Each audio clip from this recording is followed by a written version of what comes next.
శ్రీమాత్రే నమః. హరిద్వార్లోని మానసాదేవి ఆలయం తర్వాత రెండవ మానసాదేవి ఆలయం కరీంనగర్ జిల్లా కాసింపేట్లో ఉంది. ఇక్కడ అమ్మవారు స్వయంగా వెలసిన స్వయంభూ రూపం. ఆలయంలో ఉన్న శ్రీచక్రం అత్యంత శక్తివంతమైనది అని నమ్ముతారు. శ్రీచక్రం అనేది శక్తిపీఠాల సమూహారం. అందులో త్రిభుజాలు, వృత్తాలు దేవీ శక్తుల ప్రాతినిధ్యం. ఈ ఆలయంలో శ్రీచక్రం ముందు పూజలు చేస్తే జీవితంలో అడ్డంకులు తొలగి ఐశ్వర్యం, సౌభాగ్యం కలుగుతాయి.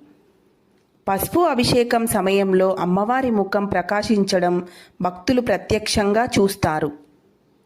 ఈ ఆలయ ప్రత్యేకత ఏమిటంటే అమ్మవారి కరుణతో భక్తుల కోరికలు త్వరగా నెరవేరుతాయి. మీకు ఈ వీడియో నచ్చితే లైక్ చేయడం మాత్రం మర్చిపోకండి.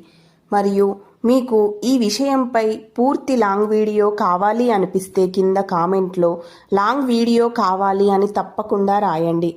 అలాగే మా ఛానల్ని సబ్స్క్రైబ్ చేసుకోండి.